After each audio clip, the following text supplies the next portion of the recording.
नमस्कार, मैं डॉक्टर झरना पटेल नेचुरोपैथी की डॉक्टर हूं और न्यू डाइट सिस्टम की मोटिवेशनल स्पीकर हूं। मैं आज वीडियो बना रही हूं। बहुत सारे लोगों का ऐसा क्वेश्चन आता है कि ऐसा ऐसा प्रॉब्लम हो तो क्या करना है। तो आज की वीडियो का टॉपिक है मेंटल डिसऑर्डर केयर। तो जिसको भी प्रॉब्लम है मेंटल का, मतलब कि जन्म से ही उनकी एज 11 साल की हो गई या 50 साल की हो गई, उनकी जो बुद्धिमत्ता है वो सिर्फ 5 साल के या 2 साल के बच्चे जितनी ही होती है। तो उनको कैसे केयर किया जाए। हमारे एक साधक हैं जो हरियाणा में रहते हैं, उनका नाम है ललित भाई गंभीर, और उनके जो भाई है वो 52 इयर्स के हैं और मेंटल डिसऑर्डर है। लेकिन वो जो है वो 5 साल के बच्चे जितना ही उनका दिमाग काम करता है। फिर भी वो भाई है, ये ललित भाई, तो वो बच्चे की तरह अपने बड़े भाई को संभालते हैं। जब उनको पता चला कि ये जो सिस्टम है उसमें हमें खाना पीना चेंज करना है, पहले जो है वो भाई को रोटी सब्जी दाल चावल खिचड़ी पराठा, या तो फिर सुबह में चाय, रात को दूध, पूरे दिन दवाई, ये सब करवाते रहते थे। जो पेशेंट है उनका दिमाग है वो सिर्फ 5 साल के बच्चे जितना काम करता है। पूरे दिन कंचे से खेलते रहते हैं या तो फिर ब्लॉग पे खेलते रहते हैं, कुछ मिक्सअप करके कुछ न कुछ खेलते रहते हैं। तो 52 के साल के होने के बावजूद भी उनको पता नहीं चलता है। और एक दूसरे हमारे साधक है बेंगलोर के, कि जिनकी बेटी है 11 साल की, लेकिन वो जो उनका दिमाग है वो सिर्फ 2 साल के बच्चे जितना काम करता है। तो ऐसे ऐसे पेशेंट है। एक हमारे अहमदाबाद के बोपल में भी एक पेशेंट है कि जिसको भी ऐसा प्रॉब्लम है। उनका जो भाई है वो 20 साल का है, लेकिन उनका दिमाग जो है वो 2 साल के बच्चे जितना ही काम करता है। तो हमारे अड़ोस पड़ोस में ऐसे कई प्रकार के इतने बच्चे हमारे सोसाइटी में पाए जाते हैं। एक तो है वो जिसको हमने बहुत बार मुलाकात भी ली है, वो 36 इयर्स की गर्ल्स है, मतलब कि लेडीज है, लेकिन उसकी दिमाग जो है वो 5 साल के बच्चे जितना ही काम करती है। सिर्फ मम्मी पापा इतना बोलना जानते हैं, कुछ और बोल भी नहीं सकते। कपड़े चेंज करने का पता नहीं चलता, नहाने का पता नहीं चलता, खाने का पता नहीं चलता, दवाइयों पे रहते हैं, या तो फिर ऐसे कोई हॉस्टल में उनको छोड़ देते हैं कि जहाँ पे ऐसे मेंटल डिसऑर्डर बच्चों को रखा जाता है। तो ऐसी कोई भी संस्था हो तो वहाँ पे रखिए या फिर आपके पास रखिए। लेकिन सबसे पहले हमें 2 चीज का ध्यान रखना है कि उनको पेट सफाई करनी होगी, मतलब कि एनीमा। तो ऐसे बच्चों को बहुत ही जरूरी है कि एनीमा करवाना। एक हमारे ऐसे साधक है कि जो उनके आधा परिवार, मतलब कि उसके पापा है और बेटी है, वो कनाडा शिफ्ट हो गए हैं, और उनके भाई भाभी है जो अहमदाबाद में रहते हैं। उनके घर पे इतना छोटा बच्चा आया है जो 5 साल का होने के बाद उनको पता चला कि ये मेंटल डिसऑर्डर है। तो वो लोग भी हमें पूछ रहे हैं कि क्या करना है। तो जिसकी दिमागी हालत है जन्म से ही ऐसी, तो उसका तो कुछ नहीं कर पाएंगे। लेकिन वो जो बच्चा है वो 30 साल का हो गया, लेकिन उसका दिमाग जो है वो सिर्फ 2 साल के बच्चे जितना काम करता है। तो उससे हम कैसे ट्रीट करें।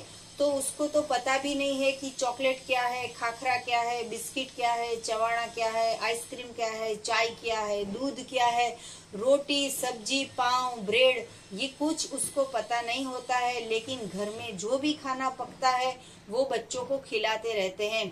हमने तो ऐसा भी सुना है कि जो पेरेंट्स है वो बच्चे को अपक्व भोजन खिलाते हैं, लेकिन कभी बाहर जाते हैं तो उसकी मम्मी या उसकी दादी या उसकी बुआ या उसकी मौसी या उसकी बहन उसको कुछ पकाया हुआ खिला देती है, ऐसा समझ के कि ये बच्चा तो खाता नहीं है, मम्मी खाने देती नहीं है, तो चलो हम खिला देते हैं। तो ऐसे बच्चों को कभी भी पकाया हुआ भोजन नहीं खिलाना चाहिए। उन लोगों को सुबह में, दोपहर में, शाम को, रात को अपक्व ही भोजन खिलाना चाहिए। हमारे अहमदाबाद के एक ईसनपुर के साधक है कि जो बच्चा का नाम है शौर्य, वो शौर्य भी ऐसा है कि जिसको कुछ पता नहीं चलता है कि मम्मी पापा है या दादा है या बा है या फिर कौन है उसके पास। लेकिन वो बच्चे को भी फिट आती है, खींच आती है, गिर जाता है, पता नहीं चलता है। खाने में भी उसको पकड़ पकड़ के लिक्विड ही खिलाना पड़ता है। तो जब भी हमारे पास आए तो वो लोग जो है वो पकाया हुआ लिक्विड देते थे, लेकिन हमारे पास आने के बाद उनको अपक्व लिक्विड खिलाया जाए, स्मूदी बना के खिलाई जाए, जूस बना के पिलाया जाए, या तो फिर सलाद दिया जाए, या फिर उनको ज़्यादा से ज़्यादा फ्रूट खिलाया जाए। तो जो भी हॉस्पिटल का खर्चा है 5,000 का, 10,000 का, वो कोई दवाई देने की ज़रूरत नहीं है। ऐसे बच्चों को सिर्फ फ्रूट खिलाइए, जूस पिलाइए, सलाद खिलाइए, 2 टाइम एनीमा करवाइए। बहुत हाइपर हो जाते हैं, कभी कभी गुस्सा कर देते हैं, तो उन लोगों को दिमाग भी शांत करने के लिए लौकी का जूस पिलाइए। सबसे अच्छा में अच्छा जो कोई जूस हो तो एसगार्ड का जूस है और पम्पकिन का जूस है। तो ऐसे 2 प्रकार के जूस भी आप उन बच्चों को पिला सकते हो। हमारे दृष्टि में तो बच्चे ही है, वो 50 साल के हो गए या 60 साल के हो गए, लेकिन उनको भोजन जो है वो अपक्व खिलाना चाहिए। ऐसी संस्थाओं भी चल रही है जो अपाहिज बच्चों को रखती है। तो उन लोगों को भी समझाना चाहिए कि इन जो छोटे बच्चे हैं उनको पकाया हुआ नहीं खिलाना चाहिए। हम ऐसी एक संस्था में गए थे तो वहाँ पे सेलिब्रेशन चल रहा था कि एक बच्चे का बर्थडे था, तो ढेर सारे उनके वहाँ पे केक लाए थे, बहुत सारे समोसा लाए थे, बहुत सारे सैंडविच लाए थे, और सभी बच्चों को पाव भाजी ऐसा सब कुछ खिला रहे थे। तो ऐसा सेलिब्रेशन नहीं होना चाहिए। अगर सेलिब्रेशन करना हो तो सारे के सारे बच्चों को एप्पल दीजिए, सारे के सारे बच्चों को बनाना दीजिए, या तो फिर ज्यादा आपको पैसे खर्च करने हो तो सारे बच्चों को उनको ड्राई फ्रूट दीजिए, लेकिन जितना हो सके इतना अपक्व भोजन ही देना है। हमें दुख होता है कि हम दाल चावल खाते हैं लेकिन इसको नहीं खिला सकते, तो इसमें दुखी होने की बात नहीं है, इसमें सुखी होने की बात है, क्योंकि ये परमात्मा का बनाया हुआ भोजन है। जो खाने से मेंटल डिसऑर्डर है वो तो 100% क्योर नहीं होगा, लेकिन जिसने ये थेरापी एडप्ट की है उन लोगों को, बच्चों को हमने जज किया है कि उन लोगों की पहली की परिस्थिति से अच्छी है अब की परिस्थिति। तो जब भी पेट के अंदर दाल चावल जाते हैं या रोटी पराठा जाते हैं तो दिमाग जो है वो हाइपर हो जाता है, ज्यादा तूफान करते हैं, बांध के रखना पड़ता है, रूम में पूर देना पड़ता है, कभी कभी तो उनको कड़ी लगा देनी पड़ती है। तो ये सारा प्रभाव है वो भोजन का प्रभाव है। तो भले ही आपके घर पे ऐसा बच्चे को जन्म दे दिया है भगवान ने, तो हमारे कर्म ऐसे होने चाहिए कि ऐसे बच्चे की सेवा किए जाए। तो ऐसे बच्चों को एनीमा करवाइए और कुदरत का बनाया हुआ अपक्व भोजन खिलाइए। इसको डिवाइन भोजन कहते हैं। ये जो डिवाइन भोजन है इसको प्रसाद कहेंगे। वो बच्चों को तो पता नहीं है कि सुबह में केला खिलाया था, शाम को भी केला खिलाया था, रात को भी केला खिलाया था, सुबह में भी केला खिलाया था, कुछ पता नहीं होता है। तो भगवान की बनाई हुई चीजें ही उनको खिलानी चाहिए। अभी आपको लगेगा कि एक ही फ्रूट खिलाएंगे तो कैल्शियम, प्रोटीन, विटामिन, कार्बोहाइड्रेट कहाँ से मिलेंगे? तो भगवान ने बनाई हुई सभी चीजों के अंदर सारे के सारे न्यूट्रिशन होते हैं, सारे के सारे विटामिन होते हैं।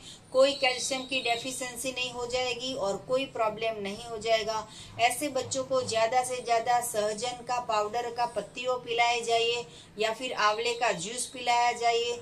तो आपको अगर आंवले का पाउडर चाहिए या तो फिर सहजन की पत्तियां चाहिए तो आप हमारा संपर्क कर सकते हो।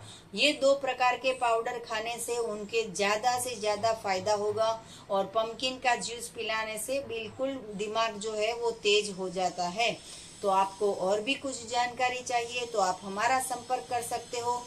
मेरा फोन नंबर है 9824317955। सुबह में 10 बजे और 12 बजे के बीच में आप हमें फोन कर सकते हो।